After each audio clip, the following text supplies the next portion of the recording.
Sacrificing my own mind and soul, it's worth it. Because the world can't go on like this.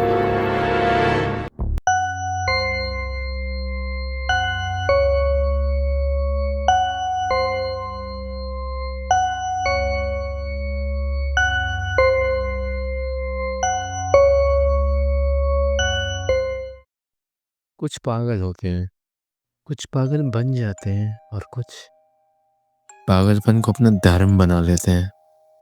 कीरा एक ऐसा नाम जो दुनिया में न्याय और अत्याचार के बीच एक उलझा हुआ सा सवाल बन गया।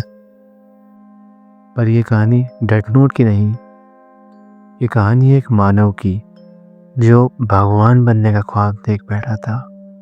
एक लड़का जिसने सोचा अगर मैं सही हूँ तो दुनिया गलत है। Is that justice? क्या एक धर्म युद्ध जिसमें विजय का मतलब सब कुछ खोना? हीरा की सबसे बड़ी शक्ति उसका डेथ नोट नहीं था, बल्कि उसकी चाल, चातुर, छाया चित्र जैसा दिमाग। उसने कभी झूठ नहीं बोला, पर कभी पूरी सच्चाई भी नहीं बोली। The world to know of my existence, that there's someone out there passing righteous judgment on the wicked.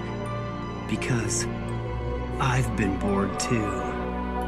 वो हर कन्वर्सेशन को एक मनोवैज्ञानिक रणभूमि बनाता था, जहाँ शब्दों के वार से सामने वाले को डुबा देता था। मैं एक नई दुनिया बनाऊंगा, हीरा का सपना, एक यूटोपिया। पर क्या यूटोपिया बिना युद्ध और रक्त के बन सकता है? उसने कहा बुराई को मिटा दो, पर बुराई आखिर डिफाइन किसने की? वो इंसान जिसकी आंखों में अपने आप के लिए अंति पवित्रता थी, वो धर्म की बात करता था, लेकिन उसका धर्म सिर्फ उसका था। क्या कीरा सच में न्याय का देवता था या सिर्फ एक नार्सिस्ट? जब तुम खुद को भगवान समझने लगो तो पागलपन सीधा नहीं आता, वो आता है छुप कर, एक स्मरण शून्य संवेदना बनकर।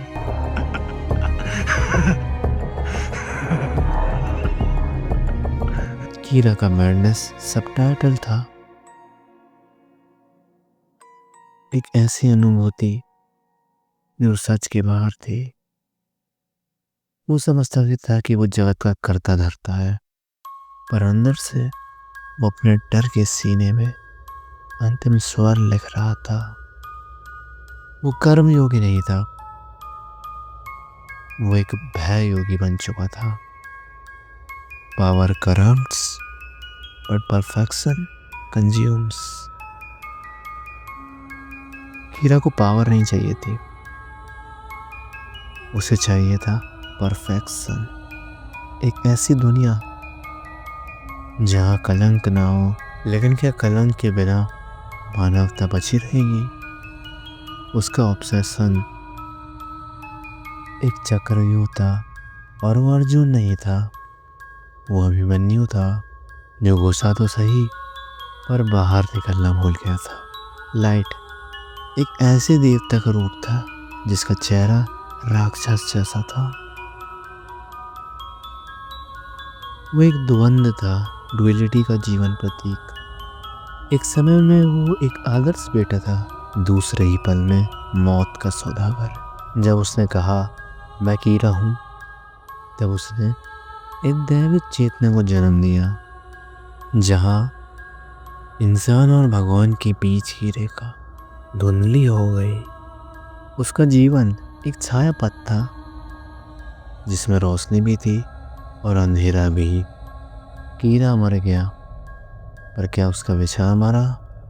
नहीं। आज भी लोग उसके न्याय को पूछते हैं, याद करते हैं।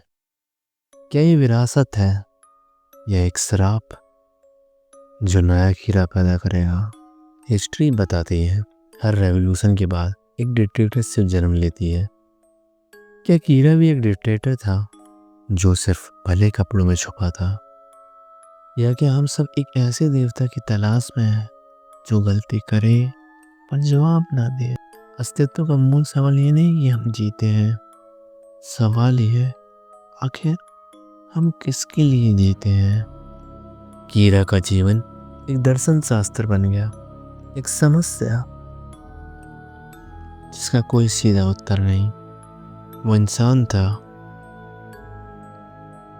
लेकिन उसने एक ऐसा जीव बनने की कोशिश की जो इंसानियत से परे था। पर जब इंसान अपने होने का मूल तोड़ता है, तब वह अपने ही होने का विनाश लिखता है। और आखिर अस्तित्व का अंतिम प्रश्न यही है, अगर तुम्हारे पास अधिकार हो सब कुछ बदलने का, तो क्या तुम सच में उसका उपयोग करोगे, या फिर तुम भी उसी मैडनेस का शिकार बन जाओगे। कीरा एक ऐसा देवता था जो अधूरा था, न वो पूरी तरह राक्षस बना, न पूरा भगवान। वो एक अंतर्वेदी था जहाँ इंसानियत और अत्याचार का मिलन होता है।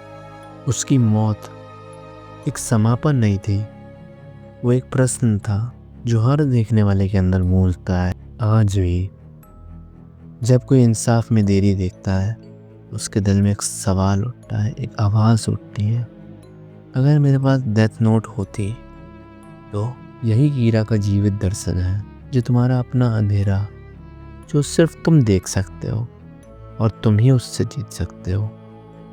ये वीडियो उन लोगों के साथ ज़रूर शेयर करना जो सोचते हैं वो सही है पर कभी अपने सवालों से डरते नहीं। यह वीडियो उन सब के लिए है जो कभी सोचते हैं कि मैं भी एक दिन भगवान बन सकता हूँ।